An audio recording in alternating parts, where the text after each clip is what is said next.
دعا کبھی مسلمان کی رد نہیں جاتی.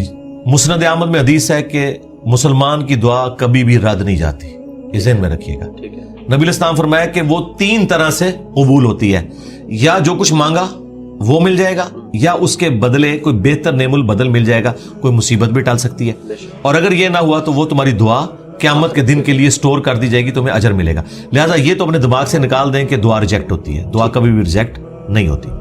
دوسری بات, دعا کرنا آپشنل نہیں ہے, یہ مسلمان پہ فرض ہے. جو مسلمان دعا نہیں کرتا وہ اللہ کا نافرمان ہے, اللہ تعالیٰ کا باغی ہے, اللہ تعالیٰ اس سے ناراض ہوتا ہے. ادعونی استجب لکم ان الذین یستکبرون عن عبادتی, سورہ المؤمن کی آیت نمبر 60 ہے. اے میرے بندو مجھ سے مانگو, جو لوگ مجھ سے دعا کرنے میں تکبر کرتے ہیں میں انہیں ذلیل و خوار کر کے جہنم میں داخل کروں گا. دنیا کے بادشاہ تو مانگنے پر ناراض ہوتے ہیں, اور ہم اس بادشاہ کی عبادت کرتے ہیں کہ جس سے نہ مانگا جائے تو وہ ناراض ہوتا ہے. یہ ضروری ہے. اچھا, جامعہ ترمذی میں حدیث ہے, نبی علیہ السلام نے فرمایا کہ جو چاہتا ہے نا کہ مشکل اور پریشانی میں اس کی دعا قبول ہو, اسے چاہیے کہ جب حالات فیوریبل ہوں اس وقت بھی اللہ کو یاد کرے. ہاں, دعا سے اپنے آپ کو بے نیاز نہیں کرنا. ٹھیک ہے. پھر دیکھیں سورہ البقرہ کی 186 آیت مشہور, وَإِذَا سَأَلَكَ عِبَادِي عَنِّي فَإِنِّي قَرِيبٌ أُجِيبُ الدَّعْوَةَ الدَّاعِ إِذَا دَعَانِ. ہاں, اے نبی صلی اللہ علیہ وآلہ وسلم, جب میرے بندے آپ سے میرے بارے میں پوچھیں تو آپ فرمائیں میں تمہارے بالکل قریب ہوں, ہر پکارنے والے کی پکار کو سنتا ہوں, لیکن فَلْيَسْتَجِيبُوا لِي, ان کو بھی تو چاہیے کہ میرا حکم مانے, وَلْيُؤْمِنُوا بِي, اور مجھ پر ایمان لائیں, لَعَلَّهُمْ يَرْشُدُونَ, تاکہ یہ کامیاب ہو سکیں. تو یہ ون وے ٹریفک نہیں میرے بھائی, یہ دونوں طرف سے ہے. اس طرح نہیں ہوگا کہ آپ نافرمانیوں کی زندگی گزاریں اور پھر آپ باغیوں والی زندگی گزاریں اور پھر دوستیاں بھی نمانے کی کوشش کریں. پھر دعا کا ایک پروٹوکول ہے. جامعہ ترمذی میں حدیث ہے, نبی علیہ السلام بیٹھے تھے, سیدنا ابوبکر سیدنا عمر بیٹھے تھے, ایک شخص آیا, اس نے نماز پڑھی اور ڈائریکٹ اللہ سے مانگنا شروع کر دیا. نبی علیہ السلام نے فرمایا سائل نے جلدی کی.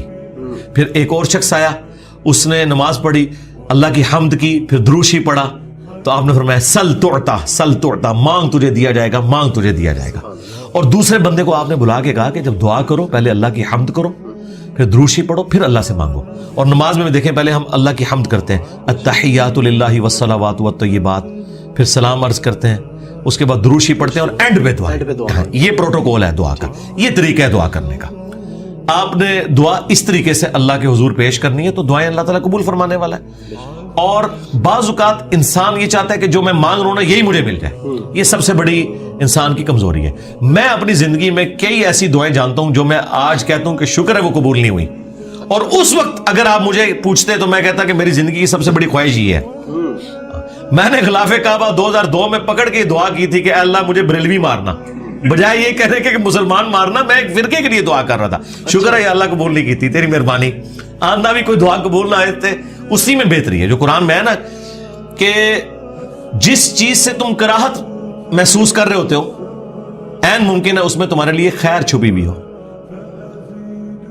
اللہ جانتا ہے, تم نہیں جانتے. بعض اوقات انسان کسی چیز میں کراہت محسوس کر رہا ہے, اس میں خیر چھپی ہوئی ہے, اور جس چیز کو محبت کی نظر سے دیکھ رہا ہے اس میں اس کے لیے شر چھپا ہوا ہے. اس کو ڈاکٹر ذاکر نائک نے بڑی مثال پیاری دی تھی کہ آپ کا امریکہ میں کوئی بزنس ہو اور آپ نے فلائٹ سے پہنچنا ہو, میٹنگ ہو آپ کی, اور وہ میٹنگ آپ اٹینڈ کریں تو آپ کو کروڑوں کا بزنس ملنے والا ہے, اور اگر رہ جائے تو آپ کا اتنا نقصان ہو جائے گا سارے بزنس مین کے لیے. آپ جیسے ہی ٹریفک کے لیٹ ہونے کی وجہ سے ایئرپورٹ پہنچیں اور آپ کو پتا چلے کہ وہ جہاز اڑ گیا ہے جس میں آپ نے جانا تھا, تو آپ کہیں گے میری زندگی کی سب سے بری خبر تھی جو میں نے سنی. اور اسی گاڑی میں واپس آتے ہوئے آپ کو خبر ملے کہ وہ جہاز کریش کر گیا, تو آپ کہیں گے وہ میری زندگی کی سب سے بہترین خبر تھی جو میں نے اس وقت سنی تھی. شکر ہے میں نہیں بیٹھا اس میں. ایک ہی خبر تھوڑی دیر پہلے زندگی کی بدترین خبر تھی اور اگلے لمحے وہ سب سے اچھی. اچھا, اس چیز کو اللہ نے قرآن میں حضرت موسیٰ اور خضر کے واقعے میں سمجھایا ہے جس میں وہ ایک بچے کی گردن مروڑ دیتے ہیں.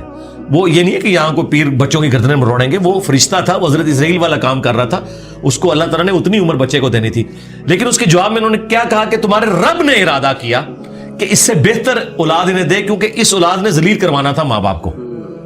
تو مسئلہ تقدیر سمجھایا گیا نا کہ اگر کوئی تکلیف پہنچتی ہے تو آپ کو نہیں پتا. اور واصف علی واصف صاحب کہتے ہیں میں ایک دفعہ داتا دربار بیٹھا ہوا تھا, ایک بندہ دعا کر رہا تھا یا اللہ جو 25 سال پہلے میں نے دعا مانگی تھی وہ واپس لے لے, یہی وہ ریپیٹ کر رہا تھا. تو میں نے اسے بعد میں پوچھا کہ یہ آپ کیا بات کر رہے ہیں؟ تو کہنے لگا میری بیٹیاں ہی تھیں, ساری اچھی نکلی ہیں, لیکن میری تسلی نہیں ہوتی تھی. 25 سال پہلے میں نے ایک بیٹا مانگا رو رو کے, کتنی منتوں سے مرادوں سے, اور وہ چرس اور ہیروئن کے نشے میں پڑ گیا تو گھر کا سارا سامان اس نے بیچ دیا. تو بڑا بہتر کیا تھا اللہ نے جو مجھے بیٹا نہیں دیا ہوا تھا, تو یا اللہ وہ دعا واپس لے لے. ٹھیک ہے, اس لیے آپ نے اپنے معاملات کو ذرا دیکھ کے بھی چلنا ہوتا ہے, لیکن دعا ضرور مانگیں. اللہ تعالیٰ کے بارے میں پیسمسٹک نہ ہو, آپٹیمسٹک. نبی الاسلام کی حدیث ہے بخاری مسلم میں کہ کبھی یوں بھی دعا نہیں کرنی کہ اگر یا اللہ تو چاہے, اگر مگر نہیں, پورے پیشن سے مانگے, صحیح دعا مانگے.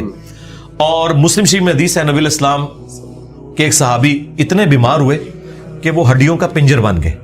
نبی الاسلام ان کی عادت کرنے گئے. آپ نے کہا کہ تو اللہ سے کیا مانگتا ہے یہ جو تیری حالت ہوئی ہوئی ہے؟ تو نے کہا یا رسول اللہ میں اللہ سے ایک ہی دعا مانگتا ہوں کہ اے اللہ جو تو نے مجھے آخرت میں عذاب دینا ہے نا دنیا میں ہی دے لے. نبی الاسلام نے کہا سبحان اللہ, اللہ پاک ہے, یہ تو نے کیا عقیدہ بنایا ہوا ہے. یعنی حضور جب حیران ہوتے تھے نا تو یعنی غلطیوں سے پاک تو اللہ ہی ہے, یہ کہتے تھے. اوے تیرے اندر سکت ہے کہ تو دنیا میں بھی اللہ کا عذاب برداشت کر سکے, اور تجھے تو چاہیے تھا تو کہتا اللہم ربنا آتنا فی الدنیا حسنہ وفی الآخرۃ حسنۃ وقنا عذاب النار. اے اللہ مجھے دنیا میں بھی بھلائیاں عطا فرما, آخرت میں بھی بھلائیاں عطا فرما, اور آخرت کی سب سے بڑی بھلائی مجھے دے وقنا عذاب النار, جہنم کی آگ سے بچا لے. تو نبی الاسلام نے کہا یہ پڑھ.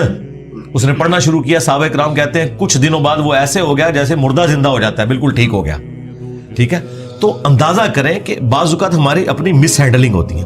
پھر نبی الاسلام نے کچھ ہمیں راستہ بھی بتایا ہے. بخاری مسلم میں حدیث ہے جس کی خواہش ہو کہ اس کی عمر دراز ہو جائے اور اس کے رزق میں برکت ہو. یہی دو دعائیں ہیں جس کے پیچھے لوگ درباروں پہ بھی جاتے ہیں, ادھر ادھر ذلیل ہوتے ہیں کہ جی صحت والی زندگی ہو, لمبی ہو, ظاہر انسان کے اندر اللہ نے خواہش رکھی ہے, اور فراخی ہو. نبی الاسلام نے یہ دونوں چیزیں گنوائی. بخاری مسلم کے الفاظ ہیں جو یہ چاہتا ہے نا وہ اپنے رشتہ داروں کے ساتھ اس نے سلوک کرے, شریکہ نال. ہاں پنجابی کہتے ہیں شریکہ نال, کیونکہ انسان دوسروں پہ لگا لیتا ہے, شریکہ نو نہیں دیتا. جدھر یعنی آپ کے وہ کامن انٹرسٹ ہوتے ہیں نا, وہ شریک ہوتے ہیں نا وہ, اس لیے آپ دیکھیں یہ سارے تعویذ دھاگے بھی شریک کرواتے ہیں. کبھی کسی محلے دار نے کسی پہ تعویذ نہیں کرایا, وہ آپ کی شریک ہی کروا رہے ہوتے ہیں. جہاں جیلسی فیکٹر تھا وہیں خرچ کرنے کے اوپر اللہ تعالیٰ نے اجر رکھا ہوا ہے, اور یہ آپ کے اوپر کتنی بڑی آزمائش ہے. جہاں آپ خرچ نہیں کرنا چاہتے وہاں آپ نے خرچ کرنا ہے.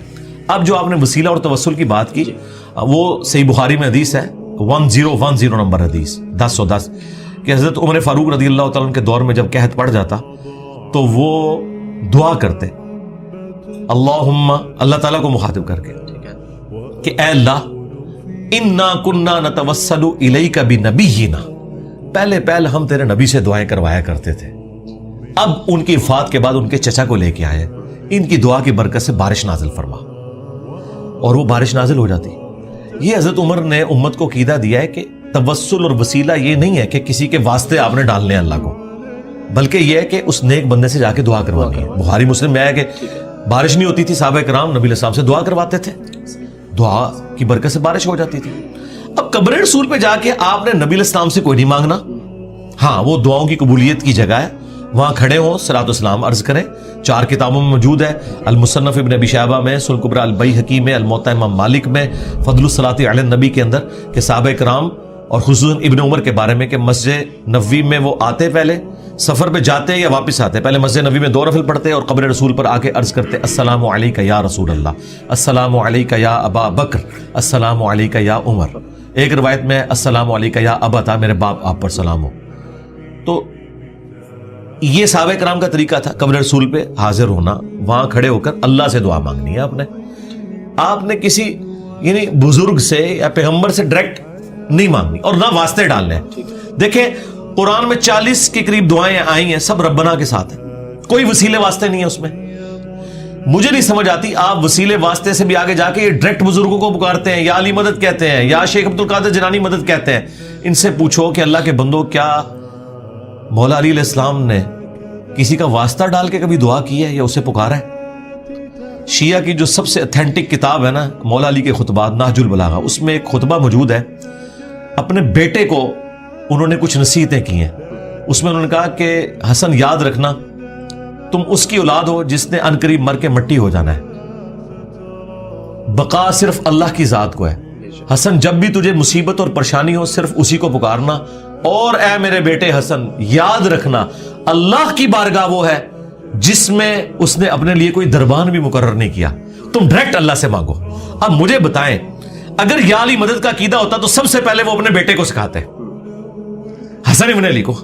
اگر حسن ابن علی کو یا علی مدد کا عقیدہ نہیں سکھایا گیا تو باقی تو شاہی کوئی نہیں. پھر یہ سارے انہوں نے گھڑے ہوئے عقیدے.